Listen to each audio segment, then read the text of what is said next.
this podcast is brought to you by the good people at Living with Hemophilia, the online hemophilia community brought to you by Bayer. Living with Hemophilia is the destination of choice for a plethora of useful info, like medical and non-medical tips, helpful advice, information on programs for all ages and stages, leadership opportunities and initiatives, sewing patterns, and videos, the best videos. And because it's on the internet, it's easy to find. Simply type in livingwithhemophilia.com into your search bar, and there you are. Thank you, Internet. Join Bayer's community of fellow hemophilia patients, caregivers, and advocates as they put the live in living with hemophilia. You can even like them on Facebook. That's even better because then you can use emojis on their Facebook page and receive all the latest updates. So check out Living with Hemophilia. And before you wish happy birthday to some friend from the third grade or share a funny meme about cats and Mondays, head over to Facebook and like Bayer's Living with Hemophilia page. You'll be glad you did. I have been to dozens of bleeding disorder chapters over the last few years, and I have met so many amazing volunteers. It was really hard to decide who our expert volunteer would be for this episode, and we are really excited to have our next guest for the podcast, Maryann May. She is the Executive Director of the Connecticut Hemophilia Society and the 2015 Hemophilia Federation of America's Volunteer of the Year. So thank you, Maryann, for joining us today and for being part of the podcast. Well, hi, Chris, and thank you for having me. Could you just share a little bit of your background, kind of how you started volunteering in the bleeding disorder community, and just kind of like the evolution of becoming the executive director of a chapter, and just tell us your story a little bit. My son was born in 1992, and he was diagnosed with severe hemophilia. I had no history being adopted of myself, so I didn't know anything. I was completely blindsided. Purely by accident, got connected with a doctor in Connecticut where he was born that worked at Yale and sent me to my first hemophilia clinic when my son was 2 weeks old. They directed me to what was then the Connecticut Hemophilia Foundation to get some community support because I just needed knowledge. I didn't know anything. And so I jumped on their board, and I was on their board for a couple of years before I moved back to New Hampshire.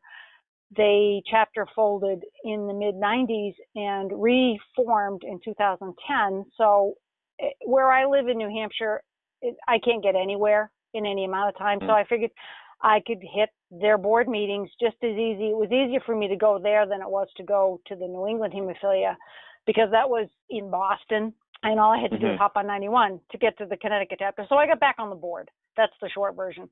I got back on the board, and about 3 or 4 years into it, we as a board decided we needed to hire an executive director.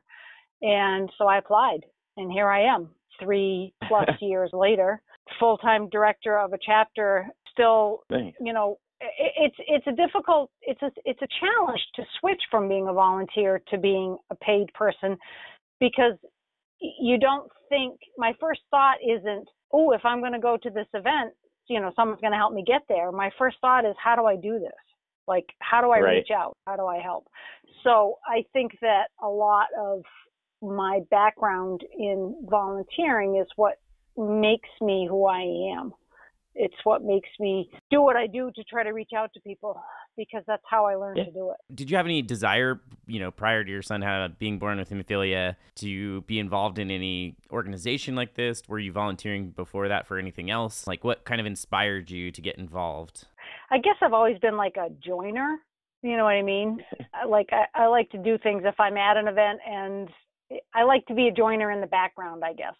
So if I'm at an event or was at some place where they needed help in the kitchen or in the background or behind a desk, you know what I mean? That's the kind of stuff that I would do because that's the type of volunteer that I'm good at, you know, and I love talking to people. I love meeting people. So that makes it really easy to do things. It's very easy to just step in when you do volunteer work. What did your role look like when you were just volunteering? Mostly because I volunteer all over the place. I am the person that will get into a car and drive 600 miles in 2 days to go to 3 different events.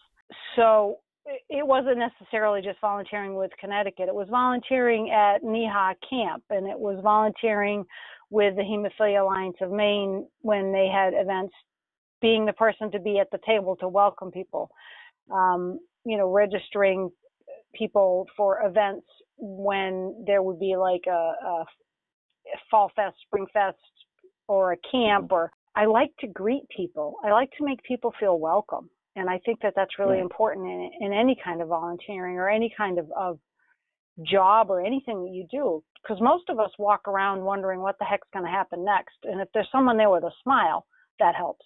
One of my favorite things to do is just the one to be behind the scenes, behind the table. And if someone needs something, being able to step up and say, oh, I can do that. I think you also just kind of mentioned that there's a lot of different roles that volunteers can kind of fit into. It doesn't have to just be one role, right? There's tons of different roles that volunteers can play. There are.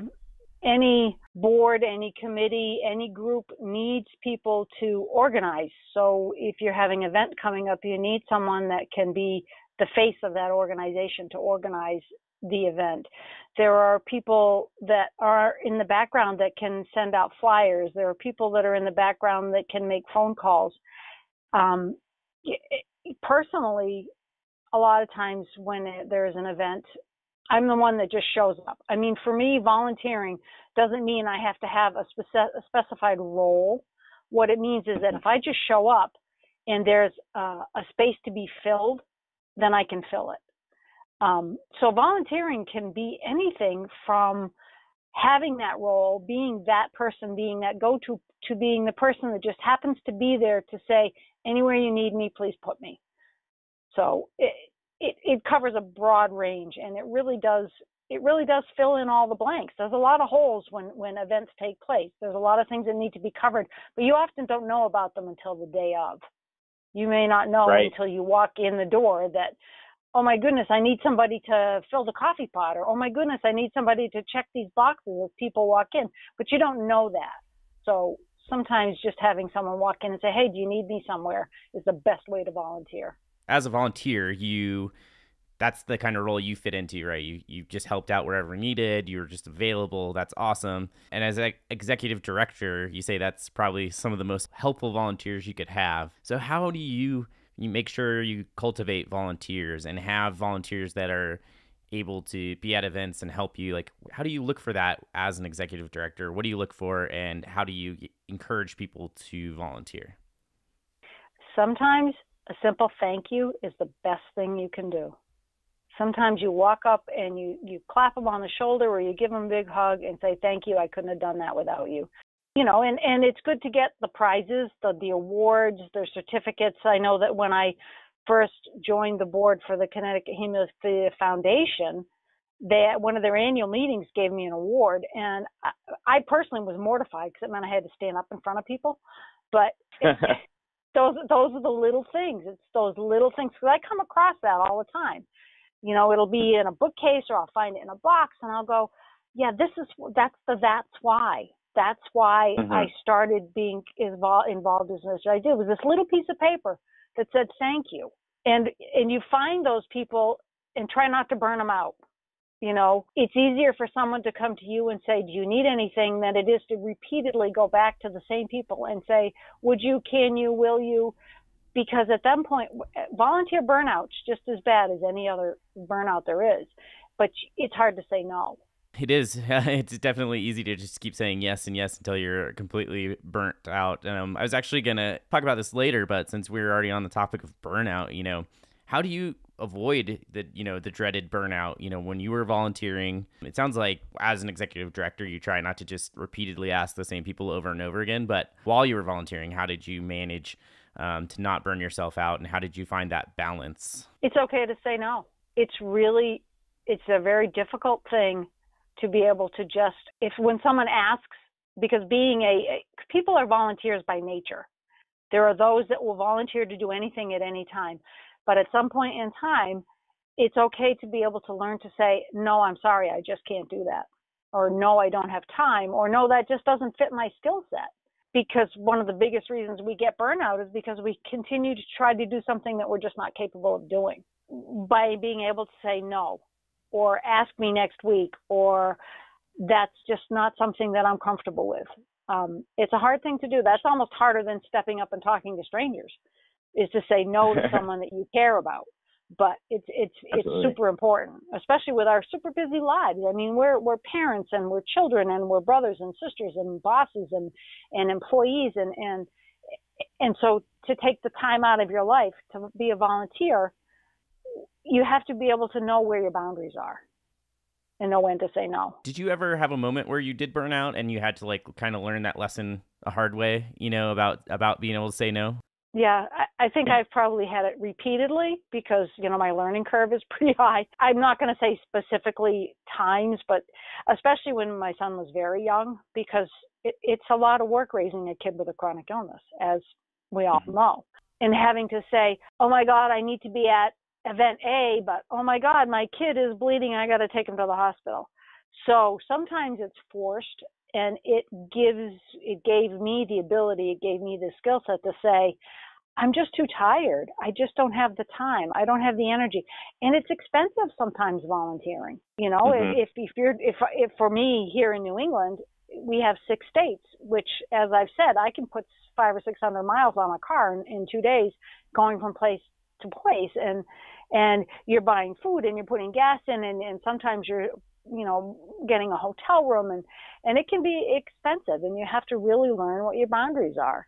Because again, getting the little thank yous sometimes are so much more important than, getting a big prize. It's the little thank yous that will give you the ability to say, it's okay to say no, because they're okay with that. Do you know what I mean? That totally makes sense. Just learning those boundaries, I think, is very hard, especially like you said, when you really care about what you're doing, you care about your helping people, you want to be a part of that help, but you also have to think about your own well-being at some point. You did mention that you did burn out a few times and you had that steep learning curve. I'm on the same page. How did you rebound from that? Like, how did you come back, reinvigorated, re-excited to be part of the community? Like, what brought you back, and how did you manage that? Self-care. We, especially caregivers, are not very good at self-care. For me, a couple of times it was personal health issues that made me step back and say, ooh, I can't push myself that hard. I'm aging. I'm a parent. I'm an employee, because at the time I was working full-time and part-time for the chapter before I became the full-time executive director. And my own health suffered. And sometimes my son, who's now an adult, would say to me, Mom, why don't you go take a nap? For me, travel is one of the things that I love. And if it means planning a vacation 3 months in advance and just knowing that I have that week or 4 days coming up, that's some amazing stuff. That's very invigorating to be able to say, this is me time. I don't have to do anything for anybody but me. And that's okay. It's hard. It's hard being a volunteer. It's hard being a parent to understand that it's okay to have me time. But it's really important, because otherwise you're going to burn out. I think that's a good lesson just in life in general, right? You got to think about that with work life too, as a caregiver of somebody with a chronic condition, volunteer, all of that. You have to take that time to recover and take care of yourself, because if you don't take care of yourself, you can't really help other people, right? You get cranky if you don't take care of yourself. You do. You get very cranky. I agree. This podcast is brought to you by the good people at Living with Hemophilia, the online community brought to you by Bayer. Living with Hemophilia is the destination of choice for a plethora of useful info, like medical and non-medical tips, helpful advice, information on programs for all ages and stages, leadership opportunities and initiatives, sewing patterns, and videos, the best videos. And because it's on the internet, it's easy to find. Simply type livingwithhemophilia.com into your search bar, and there you are. Thank you, Internet. Join Bayer's community of fellow hemophilia patients, caregivers, and advocates as they put the live in living with hemophilia. You can even like them on Facebook, and that's even better because then you can use emojis on their Facebook page and receive all the latest updates. So, check out Living with Hemophilia. And before you wish happy birthday to that friend from 3rd grade or share a funny meme about cats and Mondays, head over to Facebook and like Bayer's Living with Hemophilia page. You'll be glad you did. As an executive director now, how do you recognize that your volunteers might be on that path towards burnout, or can you recognize that? And are there any tricks to helping them manage that? I feel like, personally, giving someone an out, saying to them, we could use your help, but we understand if you're not available. Because sometimes people kind of know that peripherally, but unless it's explained to them, they're not willing to say, yeah, no, I can't. So it may be just, it's like the simple thank you. It's the simple, we could use your help, but if you can't do it, it's okay. We understand. Communication is like super important, especially when you're asking people to take time out of their lives to do something that only recognition they're getting is that thank you. So communication is like super important.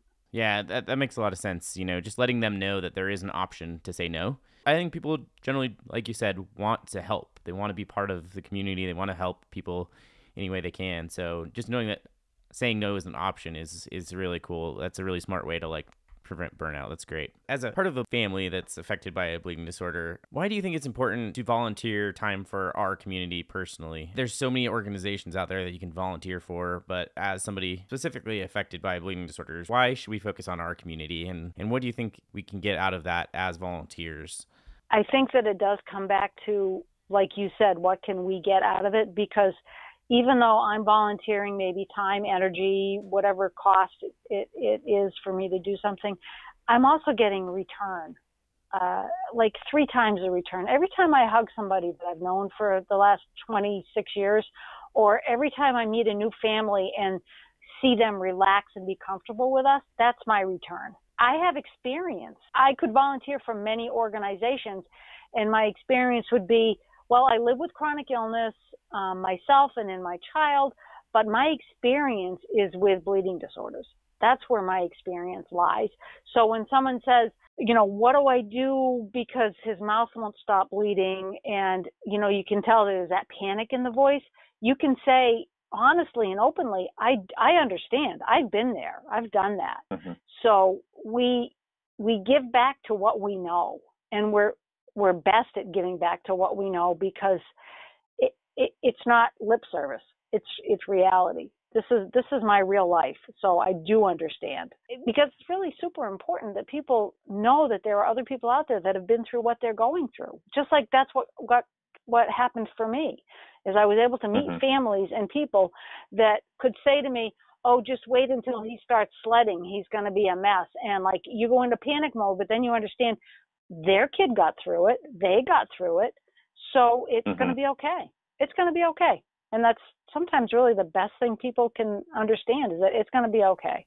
And it makes them willing to step up and say, okay, well, maybe I can give what I have for experience to someone else. And the best way to do that is to be involved in the community. I got a lot of advice from people in the community. I wasn't involved growing up, and meeting people and getting that advice and feeling part of a community just makes you want to give back and pay it forward. So it's kind of like a very cyclical thing, right? Once you get going, it kind of just keeps spiraling, which is awesome. From the executive director standpoint, why is it important for you to have volunteers? What do they mean to you? I feel that we need to, as people in general, and as directors or leaders, need to identify our own strengths. But in that same process, we're identifying our weaknesses. And when we identify something that we're not good at, this is where we find those people that are willing to step up and help. It's being able to delegate effectively, because I can be bossy. I'm really good at being bossy. But being bossy is not as good as being able to delegate to someone to say, you're much better at the computer than I am. Could you please maybe figure out why I can't get this chart to work? Or you're really good with people. Can you step in and help me with that? Because I do know what my weaknesses and my strengths are. So as a leader, we need to be able to identify those people that can fill in the gaps that we can't fill in ourselves. Yeah, it makes the whole organization stronger. Could you even pull off half of the events that you do without your volunteer base? Or would your calendar be 2 events if you didn't have any volunteers? There are many things that run themselves now, because in any organization, after you do something 4 or 5 times, it kind of tends to run itself.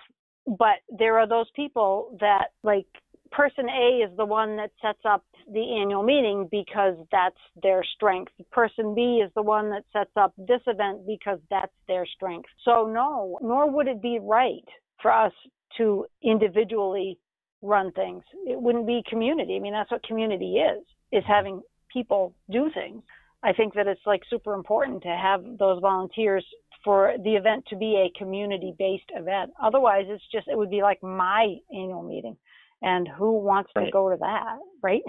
you want that perspective of the community, right? And through volunteering, and like you probably have a dozen committees that operate under the umbrella of the organization that help guide the direction of the organization, and they probably are the ones that help kind of have the overall vision of the organization, right? You're listening to the community's needs and basing things off of that, right? So that's all cultivated through volunteering, I assume. Yes, that is the ultimate goal, is to have the structures not set up like a government where you elect and then the government runs. It's set up like in the opposite direction, where you have your community, and so you almost work in a downward pyramid. Does that make sense? So you need the input from the community to make things successful, because if you're going from the top down, it's just one or two people or one or two groups running things, but then everyone else doesn't get input from it. And that's what community is. Feeling like your voice is being heard is very, very important to being a part of a community. If you don't feel like your voice is being heard, you're going to not really want to be as involved or want to volunteer as much, right? If you don't feel like your input is being heard in that community. So I think that's a great point. I also wanted to touch a little bit. I know you're an executive director of a local chapter, but there's also this whole national organization, or a couple national organizations that people could tend to volunteer for as well. Do you have any experience volunteering for any of those national organizations, and how does that differ from local organizations? I did the bike ride for the Hemophilia Federation of America a couple of years. When Hemophilia Federation of America started having their New England bike ride, the first year I was going to be a rider, but I ended up with my own personal bleeding issues. I ended up with a brain bleed, so I couldn't ride the bike. And that was when I started volunteering on that level, because I did the rider stop, for snacks and waters and things like that. And that gave me a different perspective, because it made me feel like super needed and wanted, because like, here's people, they're out on their bikes and it's hot and they're riding, and then they stop and they just want a drink of water. And we're able to say, here, have a drink of water.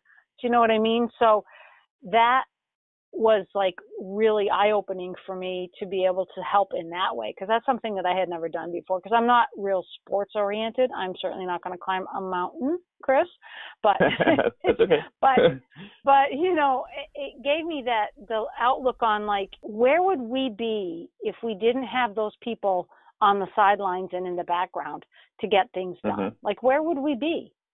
We would be thirsty on the trail, or we would be not be able to find our way when we're trying to go to an event and we don't have those people on the sidewalk going, you need to take a left at the next corner, or, we don't have the people to check the box to say, you're here and here's your package. So it's still volunteering. It's still being helpful. It's just more people. It's just bigger. These things don't happen without everybody's support, everybody's help. There's people in the background that you might not even realize are doing things or volunteering in ways to put these events on, or, just to hand out water. You need those people to have success. And if we don't have that support, they don't happen. So it just highlights even more the importance of volunteering, right? It does. I don't think, coming from the executive director side, I'm very certain that most people don't understand how much work it takes to put on even some of the smaller events that we do, and how many man hours are involved with it. And these aren't paid hours. And so the bigger the event, the bigger the organization, the more man hours it takes. They don't just happen. The chairs don't just get put in position by themselves. Someone sets them up.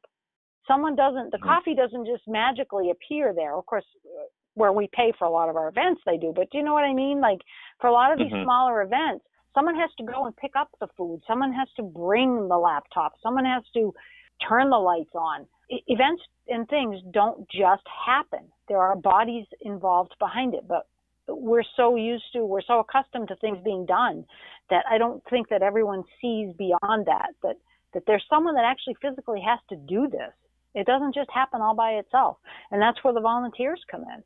Without those people to walk in and flick that light switch, we don't have the lights. Yeah, and I think I've gained a lot of appreciation since I started volunteering just around how much goes into all these events, because you are helping doing the small little things that you never noticed before. So I think it's super, super important for people to kind of, maybe even when they go to an event, just to pause for a second and think about how all of this came to be. And a lot of it's, there's obviously the paid staff at chapters, but there's also a lot of volunteer work that goes into that. Last question before we wrap up. I think a lot of people maybe get a little intimidated by the word volunteering or intimidated about how to start volunteering and where they're going to fit in. Do you have any advice on how people can start with volunteering, either locally or nationally? I think people have been volunteering and they don't know that they have. Sometimes I think that person that welcomes you at an event or that says, oh, I know where to get ice, or I don't think that people understand that every time that they're there for whatever reason for someone, they're volunteering. Whatever we do, when you pick up the phone or answer the text, when someone says, I don't know what to do because my child is going through this, and you answer that question, you're volunteering. Like, we all volunteer in so many ways and we don't even know it. If it's something that you want to physically set out to do, if that's a goal, go to an event, walk up to an organizer and say, what can I do? Do you need me to stack these chairs? Should I go and empty this trash can? I mean, that's how it starts. And then eventually people will see you and go, that person is always willing to help. And that's the person I'm going to ask the next time I need something done. People love to be recognized. They love to be a part of. And what makes people a part of is having someone acknowledge them. And if that's their strength, just acknowledge them and say, okay, thank you. You answered that phone call. You were volunteering. It happens all the time. We just aren't aware of it's how we phrase it. Whatever we call it doesn't necessarily mean it's anything different. It just might have a different label on it. Yeah, I think that's so perfect. Just start helping. Go to an event and start asking to help. I think that's a great way to start and cultivate that relationship. It's small. You never know where it can lead, right? It could lead to becoming the executive director of a chapter at some point. Thank you so much, Maryann, for joining us today on the podcast. We really appreciate learning about being a volunteer and all those tips and tricks, and also hearing your story. So thank you so much for joining us. Well, again, thank you for having me. We will include a link to the Connecticut Hemophilia Society's website in our program notes, just so you can check out what Maryann's doing. Thank you once again, and we will hear from you soon. All right, Chris, thanks so much. Have you checked out Living with Hemophilia yet? If you have, kudos to you. Not only are you eager to join this exciting community of discourse and helpful information, you're also a keen listener and patron of the arts. But if you haven't taken a swim through livingwithhemophilia.com, take a moment to pull it up on the ol' internet. I think you're going to love it. Helpful content, relevant updates, and most of all, a bunch of people going through the same things you are. It's a growing part of the online Living with Hemophilia community brought together by the good people at Bayer. Also, put it on your Facebook to-do list. Hit the like button on Living with Hemophilia's Facebook page. It's a good alternative to looking at the slideshow of your neighbor's recent foot surgery. I mean, unless you're into that sort of thing. Living with Hemophilia from Bayer. Check it out. And that is all for the Ask the Expert podcast. We'll be back next month with another expert interview.